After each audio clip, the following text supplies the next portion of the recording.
वचनामृत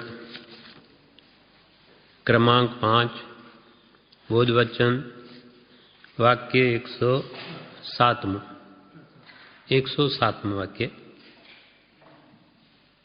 वाक्य 107 एमां कृपाल देवे लख्यू રહેણી ઉપર ધ્યાન દેવું। રહેણી ઉપર ધ્યાન દેવું।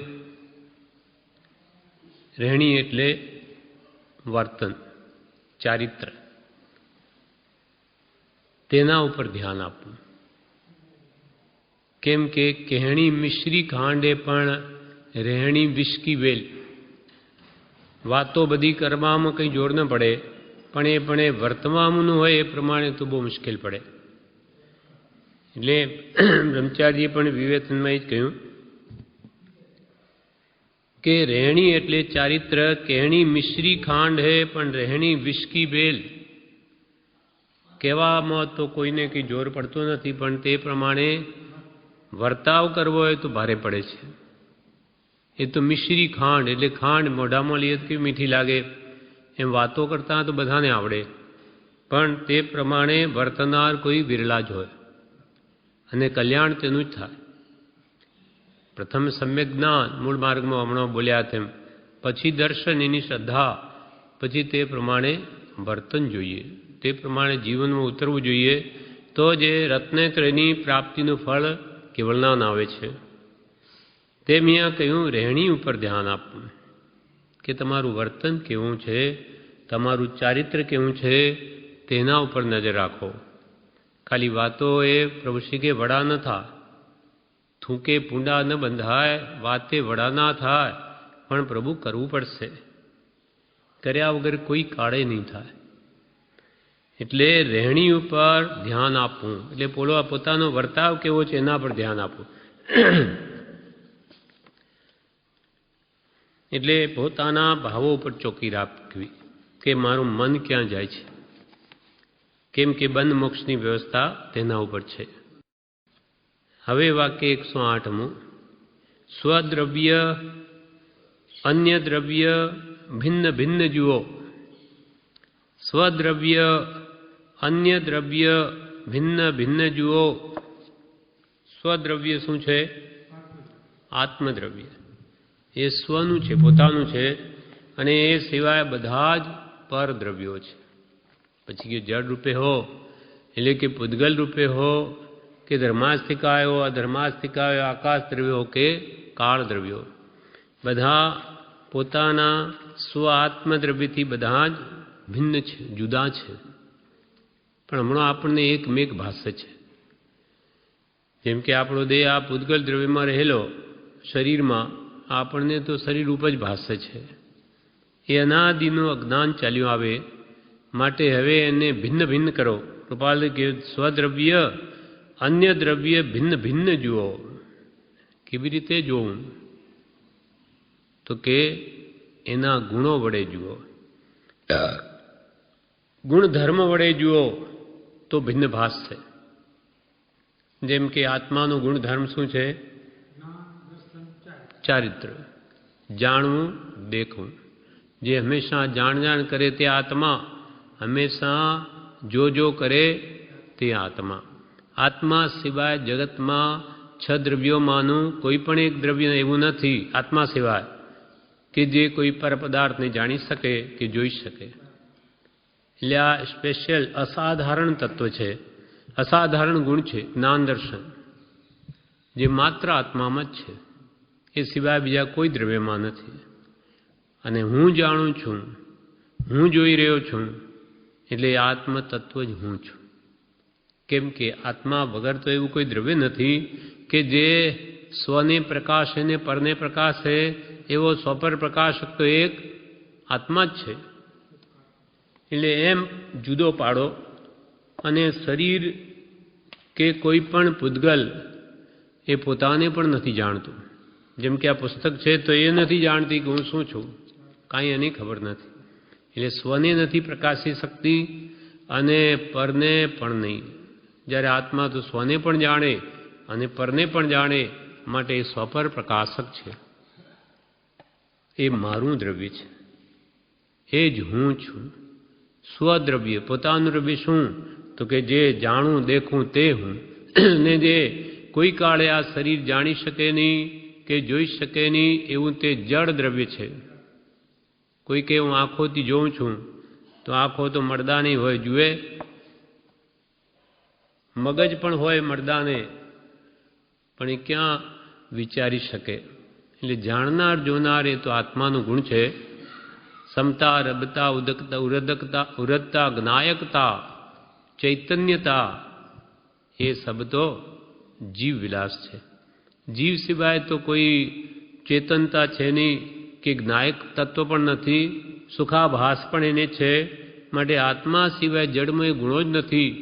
તેથી જડ અને ચેતન બંને દ્રવ્ય સાવ ભિન્ન છે. તો પછી જળ દ્રવ્યનો ગુણધર્મ શું? તે શું? હા, શબ્દની. શબ્દે પૂદગલને અથડાવાથી થાય. એટલે પૂદગલનો ધર્મ રૂપ, રસ, ગંધ, સ્પર્શ ચાર જ. રૂપ, પૂદગલનું રૂપ હોય, રસ હોય, એનો ગંધ હોય અને એનો સ્પર્શ હોય. હવે આ પૂદગલના અસાધારણ ગુણો તે કોઈ કાળે જીવ દ્રવ્યમાં ના હોય, અને જીવ દ્રવ્યના જ્ઞાન દર્શન ગુણો એ કોઈ કાળે જળ દ્રવ્યમાં ના હોય. એટલે બે દ્રવ્ય સાવ ભિન્ન છે. એમ વિચારે કરીને કૃપાલ કે આ જુઓ, વિચારો પહેલાં, પછી દ્રષ્ટિને પર્યાય દ્રષ્ટિથી હટાવીને દ્રવ્ય દ્રષ્ટિ કરો કે આ બધા જ દેખાય છે તે એના શરીર દેખાય છે, જડ દેખાય છે, પૂદગલ દેખાય છે. આત્મા તો અરૂપી છે, એ તો કોઈ કાળે દેખાતો જ નથી. માટે જે દેખાય તે બધું જડ, અને જે જાણ કરે તે બધા જ દ્રવ્ય, ચેતન દ્રવ્ય. ચેતન સિવાય કોઈ જાણી ન શકે. એમ સ્વદ્રવ્ય અને અન્ય દ્રવ્ય ભિન્ન ભિન્ન જુઓ. એટલે કૃપાલદેવે કહ્યું, જે દ્રષ્ટા છે દ્રષ્ટિનો, જે જાણે છે રૂપ, અબાધ્ય અનુભવ જે રહે તે છે જીવ સ્વરૂપ. જે દ્રષ્ટા છે દ્રષ્ટિનો, દ્રષ્ટિનો દ્રષ્ટા કોણ? આત્મા. આત્મા સિવાય આંખ ન જોઈ શકે. આંખ તો એક માધ્યમ છે. એટલો જ એને દર્શનાવણી કર્મનો ક્ષોભસમ થયો એટલે આંખથી દેખાય, બીજેથી નથી જોઈ શકતો. જ્યારે આત્માની તો અનંત શક્તિ છે. કેવળ નાની તો પગના આત્મ પ્રદેશમાંથી જો હાથના ગમે ત્યાં બધા દેખાય. કેમ કે એનું દર્શનાવણી કર્મ જ નષ્ટ થઈ ગયું. જ્યારે આપણે તો અલ્પમાત્ર ક્ષોભસમ, એ આંખની અંદર એક મગ જેટલો વચ્ચેનો ભાગ જ જોઈ શકે છે. તો આત્મદ્રવ્ય છે તો એ જણાય છે. જે દ્રષ્ટા છે દ્રષ્ટિ, આ બધું જે દ્રશ્ય પદાર્થ દેખાય એનો દ્રષ્ટા તો આત્મા છે. જે જાણે છે રૂપ, જે રૂપને જાણી શકે છે, અને અબાધ્ય અનુભવ જે રહે તે છે જીવ સ્વરૂપ. બધું બાદ કરતા કરતા પણ ચેતન દ્રવ્યને બાદ ન કરી શકાય શરીરમાંથી. પછી તો મળદું થઈ જાય શરીર. અબાધ્ય, જે બાદ ન કરી શકાય એવું જે તત્વ છે તે જ આત્મદ્રવ્ય છે. એટલે સ્વસંવેદન આપણા હૃદયમાં થાય છે, અંતરમાં, કે હું છું એ જ આત્મા છે. આત્મા જ્યારે આ શરીરમાંથી નીકળી જશે પછી અંદર સ્વસંવેદન થશે જ નહીં. એમ કે આત્માના ગુણધર્મને વારંવાર વિચારી અને એની શ્રદ્ધા કરો કે હું દેહથી ભિન્ન એવો આત્મા, જ્ઞાયક આત્મા છું. જે દ્રષ્ટા છે દ્રષ્ટિનો, જે જાણે છે રૂપ, અબાધ્ય અનુભવ, જે બાદ ન કરી શકાય એવો અનુભવ, અબાધ્ય અનુભવ જે રહે તે છે જીવ સ્વરૂપ. એમ જડ ને ચેતન સદૈવ ભિન્ન છે એમ જ માનો. એના માટે કૃપાલદેવે ફરી લખ્યું, જડ ભાવે જડ પરિણમે, ચેતન ચેતન ભાવ, કોઈ કોઈ પલટે નહીં છોડી આપ સ્વભાવ. જડ ભાવે જડ પરિણમે, એ કોઈ કાળે ચેતન રૂપ ન થાય. જડ ભાવે જડ પરિણમે, ચેતન ચેતન ભાવ, કોઈ કોઈ પલટે નહીં છોડી આપ સ્વભાવ. જડ પોતાનો સ્વભાવ છોડી કદી ચેતન નહીં થાય. ચેતન એવો આત્મા પોતાનો જ્ઞાન દર્શનને સ્વભાવ છોડી કોઈ કાળે જડ નહીં થાય. વળી કૃપાલદેવે કહ્યું, જડ તે જડ ત્રણ કાળમાં ચેતન ચેતન તેમ પ્રગટ અનુભવ રૂપ છે સંશય તેમાં કેમ. જડ તે જડ ત્રણ કાળમાં. આજે જે જડ છે તે અનંત કાળ પહેલાં પણ જડ જ હતો. પૂદગલિક પદાર્થો કે કારણ વર્ગણા વગેરે બધું. જડ તે જડ ત્રણ કાળમાં ચેતન ચેતન તેમ. ચેતન પણ અનાદિકાળથી એના પણ પ્રદેશો અનંત અનાદિકાળથી ચેતનમય જ છે. એક પ્રદેશ પણ ઘસાયો નથી. અનંતકાળના અનંત જન્મ મરણ થઈ ચૂક્યા છતાં આત્મા ટંકોત કિરણવન એવો ને એવો જ છે. એક ભવમાં જો અનંતાંશ પણ જો ઘસાઈ જાય તો અનંતકાળે ક્યારેય પૂરો થઈ ગયો હોત. એક પણ પ્રદેશ એનો બચ્યો નહીં હોત. પણ એ એમ જ રહે છે, એનો કાંઈ આંચ નહીં આવે. એટલે પ્રભુ કે પ્રભુ આ ચેતનનો કોઈ વાળ વાંકો નહીં કરી શકે. ગમે એટલા પૂદગલ બધા આવી જાય ને અનંતી કારમણ વર્ગણાઓ તો એનું કાંઈ નહીં બગાડી શકે. આ તો મોહને લઈને આ જીવ પોતાનું બગાડે, બાકી ચેતન વર્ગણાની કાંઈ તાકાત નથી. એ આવરણ લાવે છે ઉપર, બીજું શું કરી શકે. જેમ સૂર્ય એનો કોઈ નાશ ન કરી શકે. વાદળા પાડા આવી જાય તેથી આપણને અંધારું જેવું લાગે, પણ સૂર્ય તો ત્યાં છે જ. એમ જડ તે જડ ત્રણ કાળમાં ચેતન ચેતન તેમ પ્રગટ અનુભવ રૂપ છે સંશય તેમાં કેમ. આમાં કે તમને શંકા કેમ થાય? નાન્યું કે આ ચેતન તો પ્રગટ ભાસે, ચેતન ન હોય તો શું દેખાય, શું જણાય? તો આ પ્રગટ છે. નાનીઓને તો જડ કરતાં પણ કે છે ચેતન વધારે પ્રત્યક્ષ છે. કેમ કે એને તો ભેદ પડી ગયો છે. એટલે દ્રવ્ય દ્રષ્ટિ થઈ ગઈ. એટલે પુરુષ કે અમને તો પ્રભુ આ શરીરે મળદા દેખાય છે. ચેતન એવો આત્મા પોતામાં જુદો પડી ગયો એટલે એમાં બધામાં જુદું જણાય છે ને.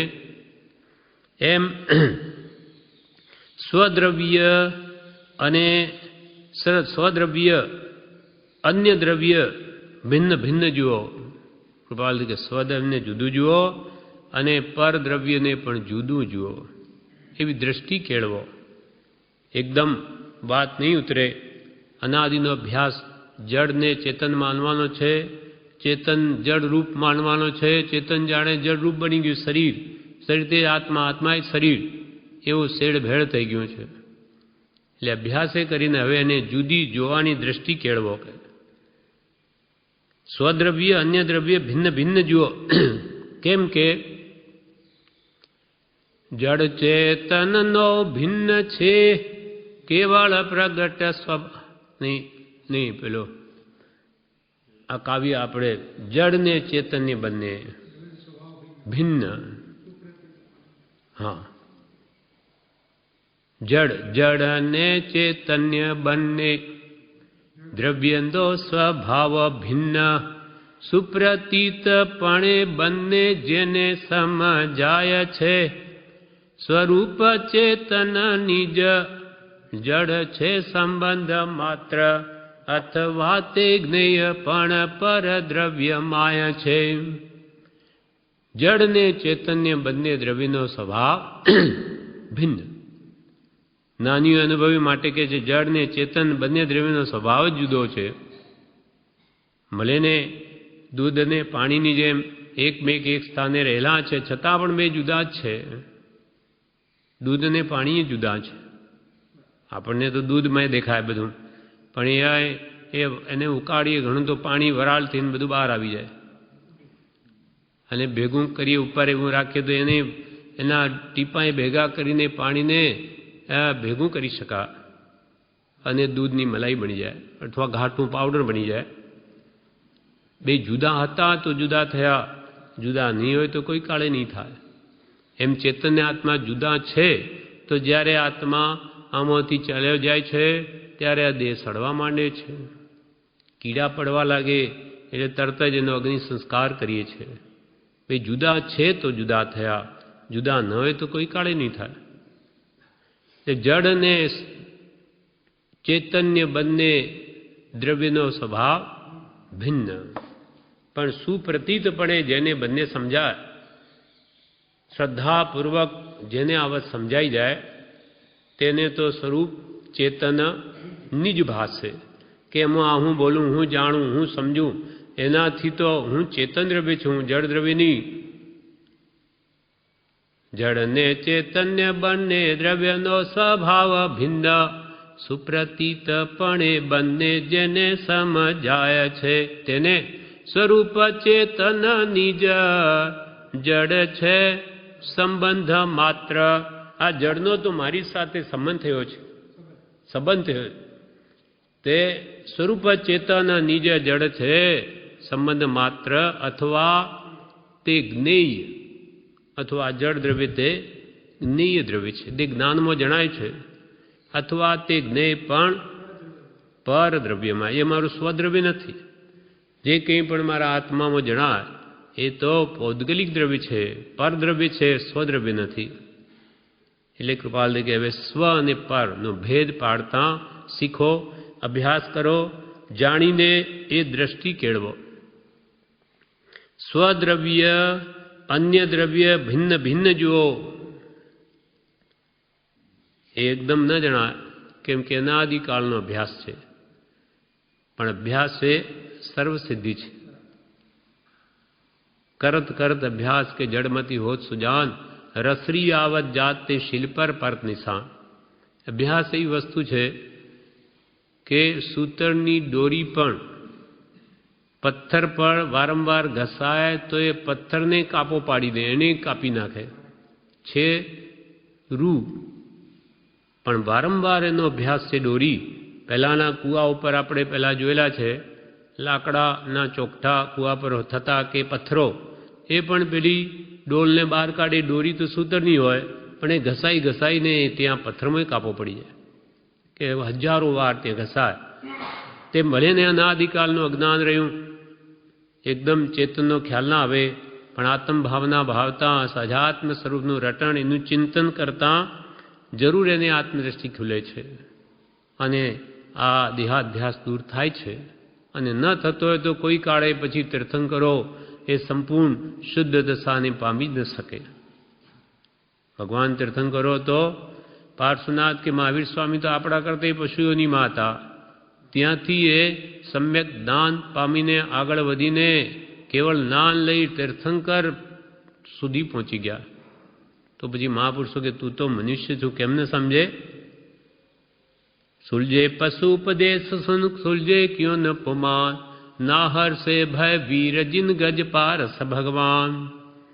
सुलझे समझे पशु उपदेश सुन, ભગવાનનો ઉપદેશ સાંભળીને પશુઓ પણ બુજી ગયા. ક્યું ન સમજે તું? સુલझे પશુ ઉપદેશ સુન સુલझे ક્યું ન પુમાન. પુમાન એટલે પુરુષ. જ્યારે તું તો પુરુષ છું, તું કેમ ન સમજે? તારે તેના કરતો બુદ્ધિ વિશેષ ખીલેલી છે. સમ સુલझे क्यों न पुमान, નાહર એટલે સિંહ સે ભય વીર જીન, વીર પરમાત્મા બની ગયા મહાવીર, અને ગજ પારસ ભગવાન, હાથીમાંથી પાર્શનાથ બની ગયા. તો તું કેમ ન સમજે? બધું સમજી શકે. સમજવું હોય તો સમજી શકે, અને નહીં સમજવું હોય તો એને તો તીર્થંકરો નહીં સમજાવી શકે. એ તો ઉપદેશ આપે, સમજવું હોય તો માર્ગદર્શન આપે, નહીં સમજવું હોય તો રખડ. ભટક અનાદિકાલથી ભટકે છે, એને કોણ રોકી શકે? કેમ કે પ્રત્યેક જીવ સ્વાધીન છે, કોઈને આધીન નથી. ભગવાન જેમ હલાવે તેમાં આ જીવ સ્વર્ગમાં મોકલી દે, નરકમાં, એ નહીં નથી થઈ શકતો ભગવાનથી પણ. એ તો માત્ર ઉપદેશના દાતા. પોતે પોતો સ્વ ભાવને આધીન છે, એને શું કરવું એને નિર્ણય પોતાને કરવો પડે. એટલે હવે કે છે કૃપાલ, સ્વદ્રવ્ય અન્ય દ્રવ્ય ભિન્ન ભિન્ન જુઓ. જુઓ એટલે દેખો, પછી માનો અને પછી અનુભવો. પહેલા દ્રષ્ટિ કેળવો, પહેલા તો જાણો કે દેહથી આત્મા ભિન્ન છે, અને પછી એ વાતને માનો, શ્રદ્ધો કે એમ જ છે. અને વાત જાણો તો પછી વર્તો, એટલે તે પ્રમાણે દ્રષ્ટિ કેળવો, અર્થાત અનુભવો. સ્વ આત્મા તરફ લક્ષ્ય રાખીને પરને પર જુઓ, સ્વને સ્વ જુઓ. એ દ્રષ્ટિ કેળવો તો શીઘ્ર મુક્તિ છે. કેમ કે ભૂતકાળમાં જે સર્વજીવો મુક્તિને પામ્યા ત્યાં ભેદ જ્ઞાનના બળે છે, અને અનાદિકાળથી જે જીવો આ સંસારમાં રહેલા છે તે ભેદ જ્ઞાનના અભાવે જ જેણે ભેદ જ્ઞાનની ભાવના નહીં ભાવી તે આપણે જેવા અહીંયા રહ્યા છે. ભેદ જ્ઞાન તઃ સિદ્ધા સિદ્ધા એકલે કેચન એ સેવા ભાવ તો બધા બધા એકલે કેચન. અનાદિકાલથી આ જે સંસારમાં જે બંધાયેલો છે તે ભેદ જ્ઞાનના જ અભાવે હું દેહાદિ સ્વરૂપ છું, હું દેહ છે એમ કરીને. પણ હવે ભેદ જ્ઞાન તઃ સિદ્ધા, ભેદ જ્ઞાનથી સિદ્ધ અવસ્થા પ્રાપ્ત થા કે હું દેહાદિથી ભિન્ન છું, હું સહજાત્મ સ્વરૂપ છું. આ દેહ સ્ત્રી પુત્રાદિ કોઈ પણ મારા નથી. શુદ્ધ ચૈતન્ય સ્વરૂપ અવિનાશી એવો હું આત્મા છું. એમ આત્મભાવના કરતાં રાગ દ્વેષનો ક્ષય થાય. અને રાગ દ્વેષનો ક્ષય થાય આત્મભાવના કેમ કરવી બતાવી. અને એવી આત્મભાવના ભાવે તેના રાગ દ્વેષનો ક્ષય થાય. અને રાગ દ્વેષનો ક્ષય થઈ ગયો કે તત્ક્ષણ કેવળ જ્ઞાન પ્રગટે. અને કેવળ જ્ઞાન થયેલું આત્મા આયુષ્ય પૂરું થયે ઉપર ઉઠી મોક્ષમાં જઈને બિરાજે છે. એટલે એક આત્મભાવના જેવી છે અથવા આ દ્રવ્ય દ્રષ્ટિ એવી છે, સ્વદ્રવ્ય ભેદના એને મુક્તિ પહોંચાડી દે. પણ દેહમાં આત્મબુદ્ધિથી તો નીચે નીચે જ જાય અથવા પરમ મમતા મારાપણું કરીને નીચે જાય. એટલે કે હવે સ્વદ્રવ્ય અન્ય દ્રવ્ય ભિન્ન ભિન્ન જુઓ, અભ્યાસ કરો. જ્ઞાની કે એકદમ નહીં થાય, પણ અભ્યાસ એ સર્વસિદ્ધિ છે. હવે વાક્ય બોધ વચનમાં 109મું એમાં કૃપાલય લખે છે સ્વદ્રવ્યના. હવે બધી સ્વદ્રવ્યની વાત છે. આખા 117 સુધી અથવા બધા જ વાક્યો બાકીના લગભગ એક આત્મદ્રવ્ય અંતમાં. હવે કેમ કે 125 વાક્યો છે, હવે આપણે આવ્યા છે 109મા વાક્ય ઉપર. 108 હમણાં આપણે જોયું, અહીંયાથી શરૂઆત થઈ કે સ્વદ્રવ્યને અન્ય દ્રવ્ય ભિન્ન ભિન્ન જુઓ. હવે 109મા વાક્યમાં સ્વદ્રવ્યના રક્ષક ત્વરાથી થાવ. સ્વદ્રવ્ય સ્વ આત્મદ્રવ્ય એના રક્ષક ત્વરાથી થાવ. તમારા આત્માની શીઘ્ર રક્ષા કરો. તો એના શત્રુ કોણ છે? વિષય કસાય. આ એ શત્રુઓથી તારા આત્માની રક્ષા કર, બચાવ. કેમ કે નથી ધર્યો દેહ વિષય વધારવા, નથી ધર્યો દેહ પરિગ્રહ ધારવા. કૃપાલ કે આ દેહ 5 ઇંચના વિષયો માટે નથી મળ્યો. એ તો અનંતકાલથી અનંતવાર ભોગવ્યા છતાં તૃપ્તિ થઈ નથી. અને વિષયોના કારણે ક્રોધાદિ કષાય ભાવો થાય એ હવે વધારવા માટે આ મનુષ્યમાં નથી મળ્યો.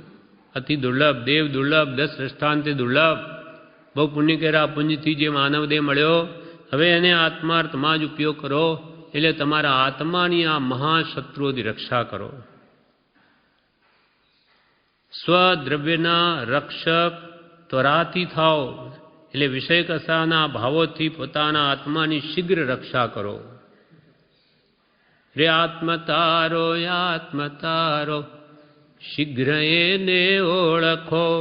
સર્વાત્મમાં સમદ્રષ્ટિ દ્યો આ વચનને હૃદયે લખો. રે આત્મતારો આત્મતારો શીઘ્ર એને ઓળખો. સર્વાત્મમાં સમદ્રષ્ટિ દ્યો આ વચનને હૃદયે લખો. આત્મતારો, એક આત્મા સિવાય તારું કંઈ જ નથી. એટલે તારા શુદ્ધ આત્માની પરમાત્મા જેવો જે છે સહજાત્મ સ્વરૂપમય અનંત જ્ઞાન દર્શન સુખ વીર્યનો સ્વામી, એવા આત્માની તું રક્ષા કર. આ શરીર જે મળમૂત્રની ખાણ છે, આખી જિંદગી એના માટે ગાળે, પણ હવે એક આત્મા માટે એક ભાવ ગાળ, પછી જો કે કેવું એનું પરિણામ આવે છે. તો અનંત ભાવનું સાટું વળી રહેશે. વિવેચનમાં કે છે 109મા વાક્યનું વિવેચન નથી. સ્વદ્રવ્યના રક્ષક ત્વરાથી થાવ, શીઘ્ર થાવ. અને આત્માને તારો. બીજો અર્થ આત્માને તારો. અનંતકાલથી આ સંસાર રૂપી સમુદ્રમાં જ ગળખાં ખાય છે. હવે ને તારો અને પાર ઉતારો. પોતાની દયા ખાઓ, સ્વદયા. આ જીવ પર દયા ખાઈને ધર્મ, ને ધર્મ જ છે, કંઈ પાપ નથી, પણ એ તો પુણ્ય બંધાય, પણ સ્વ આત્માને જો ન તારે તો મુક્તિ ન મળે, શાશ્વત સુખ શાંતિ પ્રાપ્ત ન થાય. માટે હવે સ્વ દ્રવ્યના રક્ષક ત્વરાથી થાવ, શીઘ્ર થાવ. શીઘ્ર એને ઓળખો, આત્માને ઓળખો. કેમ કે જે સ્વરૂપ સમજ્યા વિના પામ્યો દુઃખ અનંત, અનંત દુઃખ પામ્યો. ક્યાં પામ્યો? 4 ગતિમાં, નરકની ગોદાદીમાં. અને હવે પણ આ નહીં તારે તો 2000 સાગરો પમને લગભગ એને નિયમા નિગોદમાં જવું પડશે. પછી ત્યાં કોણ છે? પાછો અનંતકાળ ભટકશે. સ્વદ્રવ્યના રક્ષક ત્વરાથી થાવ. હવે બાકી 110મું, સ્વદ્રવ્યના વ્યાપક ત્વરાથી થાવ. સ્વદ્રવ્યના વ્યાપક, આપણે હમણો વ્યાપેલા જ છે, પણ સામો? પરદ્રવ્યમાં, દેહમાં, વિભાવમાં, રાગદ્વેષાદી ભાવોમાં. તે સ્વદ્રવ્યના વ્યાપક ત્વરાથી થાવ. એટલે તમે આ દેહમાં મોહ કરી એમાં જ વ્યાપી રહ્યા છો, તેને બદલે હવે આત્મદ્રવ્યમાં વ્યાપીને, એટલે કે એમાં લીન થઈને રહો. જગતની વિસ્મૃતિ કરી ને સતના ચરણમાં રહો, સ્વરૂપ ધ્યાનમાં રહો. નિરંતર સહજાત્મ સ્વરૂપ પરમ, આ મારું સ્વરૂપ છે એમ એનામાં વ્યાપ્યારનો પુરુષાર્થ કરો તો કાળે કરીને સંકિત થઈ સહજ દશા પ્રાપ્ત થશે. એ સહજ રીતે એમાં વ્યાપેલો રહેશે. પણ જ્યાં સુધી આત્મદર્શન ન થાય ત્યાં સુધી તો પુરુષાર્થ રૂપ જાગૃતિ જોઈશે જ, નહીં તો પરમો રાચી જશે. રાચેલો જ છે, એને ત્યાંથી ઉખેડવો છે. સ્વદ્રવ્યના રક્ષક ત્વરાથી થાઓ. હવે સ્વદ્રવ્યના વ્યાપક ત્વરાથી થાઓ. એના વિવેચનમાં કહે છે, આત્માનું ક્ષેત્ર દેહ, હમણો દેહાકારે છે આપણો આત્મા. હા, જેવો દેહ તેવો આત્માનો આકાર, એના પ્રદેશોનો. એટલે આત્માનું ક્ષેત્ર દેહ, તેમાં વ્યાપે છે તે દેહાધ્યાસ. આપણો દેહમાં આસક્તિ છે અત્યંત, તેટલો એમાં વ્યાપેલો છે. સ્વદ્રવ્યમાં રહે, વ્યાપે તો દેહાધ્યાસ જાય.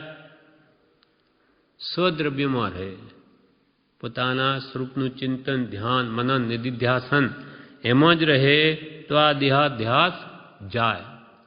અને છૂટે દેહાધ્યાસ તો નહીં કરતા તું કર્મ અને નહીં ભોગતા તું તેહનો, એ જ ધર્મનો મર્મ. ધર્મનું રહસ્ય જ આ છે. દેહાધ્યાસ છોડો. દેહમાં મારાપણું કાઢવું એ જ કરવું છે. બીજું બધું કરે પણ આ ન કરે તો બધું રહી જાય. બધું કરીને આ કરવું છે. જેણે આત્માને જાણ્યું તેણે સર્વ જાણ્યું, અને સર્વ જાણવાનું ફળ પણ એક આત્મ પ્રાપ્તિ છે. પોતાના સ્વસ્વરૂપને નહીં ઓળખે, બીજી ભલે આખી દુનિયાને જાણે, પણ સ્વરૂપનો અજાણ રહે તો કાંઈ હાથમાં ના આવે. એટલે કે છે સ્વદ્રવ્યના વ્યાપક, સ્વદ્રવ્યના રક્ષક ત્વરાથી થાઓ. પછી સ્વદ્રવ્યના વ્યાપક ત્વરાથી થાઓ. હવે 111માં વાક્યમાં કે છે સ્વદ્રવ્યના ધારક ત્વરાથી થાઓ. સ્વદ્રવ્યના જે ગુણધર્મો છે, ઉત્તમ, ક્ષમા, આર્દવ, માર્જવ, સત્ય, સૌ, સંયમ, તપ, ત્યાગ, આકિંચન, બ્રહ્મચર્ય વગેરે, કે દાન, દર્શન, ચારિત્રાદિ ગુણો, કે દયા, શાંતિ, સમતા, ક્ષમા, સત્ય, ત્યાગ, વૈરાગ્ય આદિ બધા આત્માના ગુણો છે. એ ગુણોના તમે ધારક થાઓ. દોષો અને તો ગુણોને દોષરૂપ કરી નાખ્યા છે. હવે સમ્યક દર્શન આદિ નિજ ગુણના ધારક થાઓ. એને ધારણ કરનારા થાઓ, એને પ્રગટ કરનારા થાઓ. એ પ્રગટ કરો, અંદર જ છે, કંઈ બહારથી લાવવાના નથી. નિજ સ્વદ્રવ્યના ધારક ત્વરાથી થાઓ. વિવેચનમાં બ્રહ્મચારી કહે છે અત્યારે દેહ, વસ્ત્ર, અલંકાર, પદવી વગેરેને ધારે છે. તેને બદલે સમ્યક દર્શન આદિ નિજ ગુણોના ધારક થવું. હમણાં સાને ધરીને બેઠો દેહ, શરીર તે જ હું, આ ઘર મારું, આ કપડાં મારા, અલંકાર મારા, આ પદવી મને છે એનો ધારક થઈને બેઠો. અત્યારે દેહ, વસ્ત્ર, અલંકાર, પદવી વગેરે ધારે છે તેને બદલે સમ્યક દર્શન આદિ નિજ ગુણોના ધારક થવું. નિજ ગુણ પોતાના એકવાર એ ગુણોની સંપૂર્ણ પ્રાપ્તિ થઈ ગઈ પછી શાશ્વત સર્વકાળ રહે છે. બીજા બધા ગમે એટલી વસ્તુ આપણે ધારીએ, પૈસા, ઘર, મકાન, દુકાન એ કે કુટુંબ આદિ બધું આ ભોગ પૂરતું ગમે એટલું હોય, પણ પોતે દેહ છૂટી ગયો કે આપ મેં મુએ ડૂબ ગઈ દુનિયા, ગમે એટલું એને માટે તો બધું ગયું. તેમ આ બધું ક્ષણિક છે, જ્યારે આત્માના ગુણો શાશ્વત છે. એ પોતાનું શાશ્વત ધન છે. એ આત્મગુણો જે સર્વકાળ પરમ શાંતિના આપનાર છે એ ગુણોના ધારક થાવ. સ્વદ્રવ્યના રક્ષક ત્વરાથી થાઓ, સ્વદ્રવ્યના વ્યાપક ત્વરાથી થાઓ, સ્વદ્રવ્યના ધારક ત્વરાથી થાઓ. હવે 112મું સ્વદ્રવ્યના રમક ત્વરાથી થાઓ. હવે કૃપાલદેવ આમાં એમ કે તમે તમારું જે આત્મદ્રવ્ય છે એમાં રમણ કરનારા થાઓ. વિષયોમાં રમો છો, પર પદાર્થમાં રમો છો, હવે છોડી દઈ સ્વ આત્મામાં રમણતા કરનારા થાઓ, જ્યાં પરમ શાંતિ છે અને સ્વાધીન સુખ છે, શાશ્વત સુખ છે. ત્યાં કોઈ બાધા નથી, બાધા પીડા નથી. એવો અબાધ્ય અનુભવ જે રહે તે છે જીવ સ્વરૂપ, અથવા જેમાં કોઈ બાધા પીડા કોઈ કાળે ના આવે એવું શાશ્વત મુક્તિનું સુખ છે, અથવા આત્માનો સ્વભાવ જ છે અને સુખમય શુદ્ધ બુદ્ધ ચેતન ઘન સ્વયં જ્યોતિ સુખધામ. બીજું કહીએ કેટલું કર વિચાર તો પામતારા આત્મામાં જ અનંત ગુણ છે, એમાં જ રમને. નાનીઓ કે તું બહાર જેમ ઢોર બીજાના કંઈ ક્યાં માથું ઘાલે તો ડફણું ખાય, તેમ આ જીવ પોતાના સ્વભાવમાં રહે તો કોઈ એને કોઈ ગતિમાં માર ન પડે, પણ આ પરમાં માથું ઘાલે છે એટલે પીડા કૂટાય છે. એટલે સ્વદ્રવ્યના રમક ત્વરાથી થાવ, એનું પણ વિવેચન નથી. હવે 113મું વાક્ય સ્વદ્રવ્યના ગ્રાહક ત્વરાથી થાવ. ગ્રાહક આપણે બજારમાં કોઈ વસ્તુ લેવા જઈએ, આનો ગ્રાહક છું, મારે આ વસ્તુ જોઈએ, ગ્રાહક. એટલે સ્વ આત્મદ્રવ્ય મેળવવાના ગ્રાહક થાવ. બીજું બધું બહુ મેળવ્યું અને એ બધું જીવને આર્ત રૌદ્ર ધ્યાન જ કરાવે છે. એટલે પર વસ્તુને ભેગી કરવામાં કંઈ સુખ શાંતિ નથી. સ્વ આત્મદ્રવ્ય પ્રાપ્તિના ગ્રાહક થાવ. ગ્રાહક થાઓ કોઈ, ગ્રાહક થાઓ કોઈ, અખંડ પ્રેમે ગ્રાહક થાવ.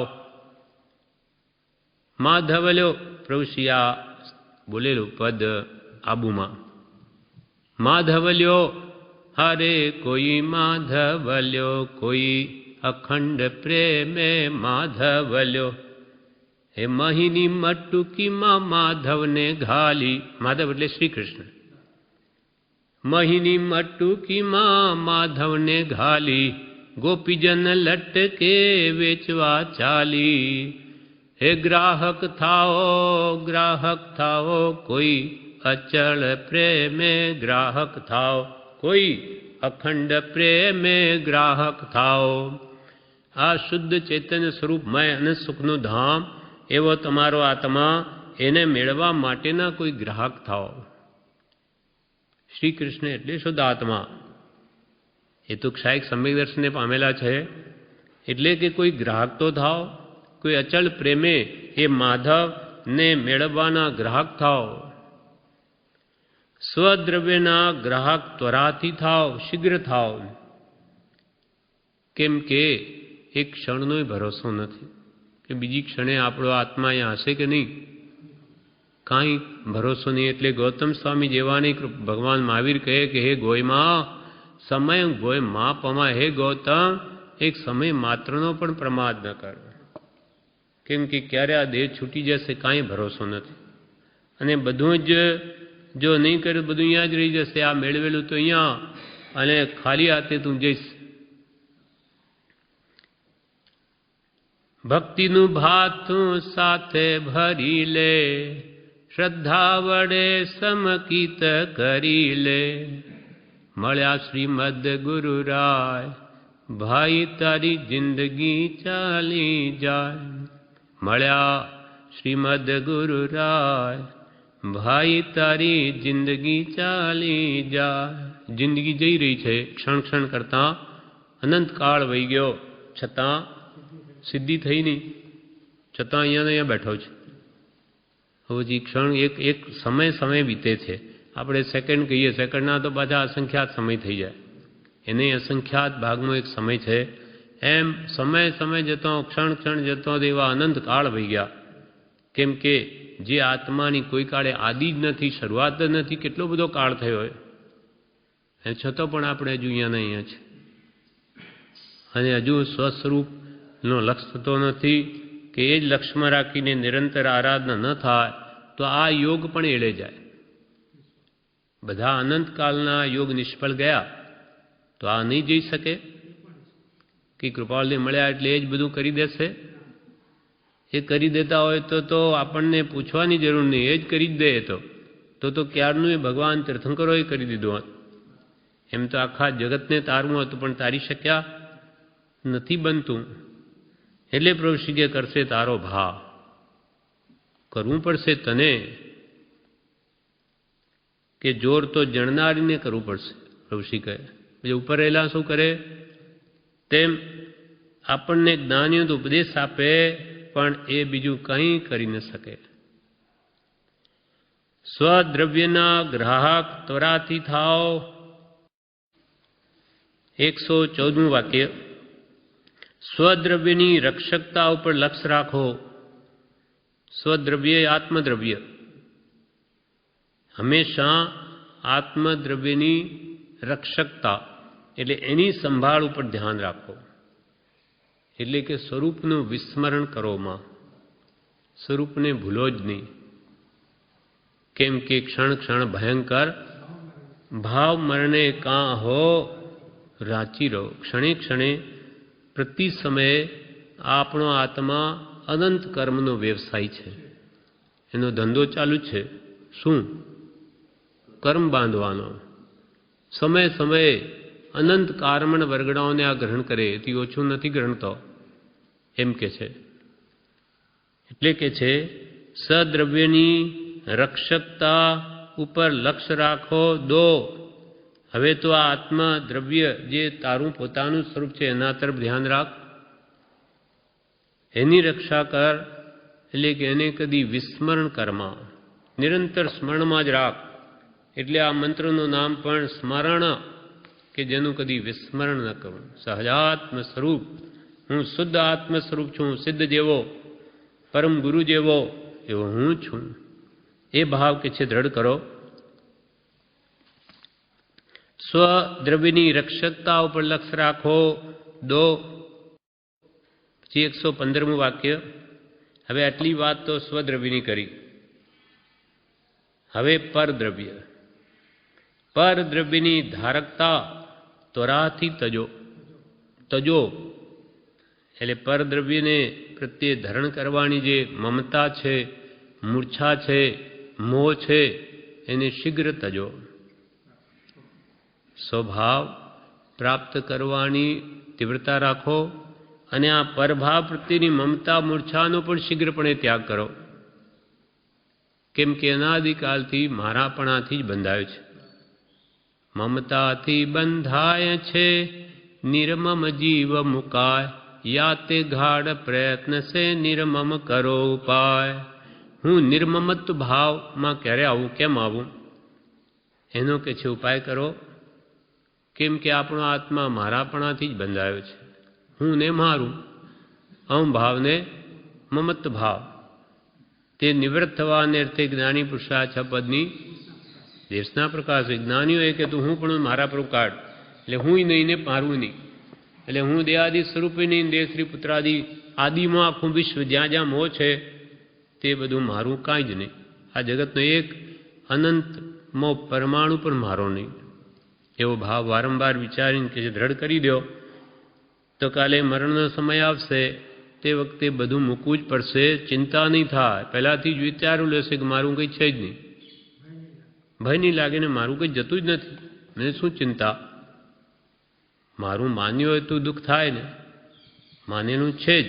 હવે એને આવી રીતે વિચારે કરીને પરને પર માની લે તો થઈ રહ્યું. એટલે પરદ્રવ્યની ધારકતાને ત્વરાથી તજો, શીઘ્રપણે એના પ્રત્યે રહેલો જે મોહ મમત્વ ભાવ છે એને શીઘ્ર મૂકો. પછી 116મું વાક્ય, પરદ્રવ્યની રમણતા ત્વરાથી તજો. પહેલાં તો સ્વદ્રવ્યમાં રમક ત્વરાથી થાય એમ કહ્યું, અને હવે પરદ્રવ્યની રમણતાને ત્વરાથી તજો. એટલે વિષય કસાયમાં જે આપણી રમણતા એટલે જે તન્મયતા છે એને શીઘ્રપણે છોડો, જલ્દી તજો. પ્રમાદી જીવોનો સ્વભાવ જ્ઞાનીઓ કે છે કે કરીશું શું ઉતાવળ, થશે, બધું થશે, છૂટે છે, ધીમે ધીમે બધું છૂટી જશે. એ પ્રમાદી જીવ એમ બોલે. જ્યારે પુરુષાર્થી જીવ તો કે હમણો છોડો, શું ભરોસો કાલે ક્યાં હોઈશું કે નહીં. એટલે પરદ્રવ્યની તન્મયતા રમણતા ત્વરાથી તજો, વિષય કસાયમાં જતી વૃત્તિને શીઘ્ર હણો. ઇન્દ્રિયોને પોતપોતાના વિષયોમાં જવા ન દો, અને એ જ મન જીતવાનો ઉપાય છે. જીતેન્દ્રતાના પાઠમાં મોક્ષમાળામાં કૃપાલે લખ્યું કે ઇન્દ્રિયો તો પોતપોતાના વિષયોમાં જવાય જ છે, પણ જવા નહીં દેવી. એટલે કે મન કહે તેમ નહીં કરવું તો જ આ ઠેકાણા આવે. એટલે એક ઈચ્છાની પૂર્તિ કરો કે બીજું પાછું મૂકે, બીજી કે ત્રીજી પાર જ ના આવે. એમ સ્વદ્રવ્યની રમણતા ત્વરાથી તજો. પછી 117મું વાક્ય, પરદ્રવ્યની ગ્રાહકતા ત્વરાથી તજો. એટલે પરદ્રવ્ય આત્મા સિવાય જે કંઈ પણ વસ્તુ આ જગતમાં આપણે ઈચ્છીએ મેળવવા ઈચ્છીએ છે બધું જ પર, એ મેળવવાના ભાવ જ કે જલ્દી છોડી દો. અર્થાત મારે કાંઈ નહીં જોઈએ એવો ભાવ કેળવો. એકદમ ન કેળવાય તો જરૂરિયાતો ઘટાડો, જેટલી ઈચ્છાઓ વધે છે તો ઓછી કરો, કે ભાઈ આનાથી મારે ચાલે, એનાથી ચાલે, એમ કરતાં કરતાં બધું મૂકી દો તો જુઓ કે કેવી શાંતિ આવે. કેમ કે જેમ વિશેષ પરિગ્રહ છે તો એની પલેવણા, એની સંભાળ, ઘરમાં ઘણું બધું ભરેલું હોય તો એને સાફ કરો ને એને અહીંયા મૂકો, ત્યાં કેટલી બધી ઉપાધિ હોય. હા, જીવ એમાં જ એ આગા પાછી કરવા સાફ સુફીમાં જ પૂરો થાય સમય, અને જેટલું ઓછું હોય તેટલો સમય બચે અને મારા પણ ઓછું થાય. એટલે આવી વસ્તુઓ પૂદગલિક જેમ મને એમ ઓછી રાખવી. પરદ્રવ્યની ગ્રાહકતા એટલે મેળવવાનો ભાવ તે ત્વરાથી તજો, એટલે શીઘ્ર છોડો એનો. આ પ્રમાણે 117 વાક્ય વાંચ્યા. પછી આગળનો ભાવ જરા બધો બીજી રીતે છે, એટલે 125 વાક્ય છે. બાકીના આપણે આવતીકાલે બધા જોઈશું.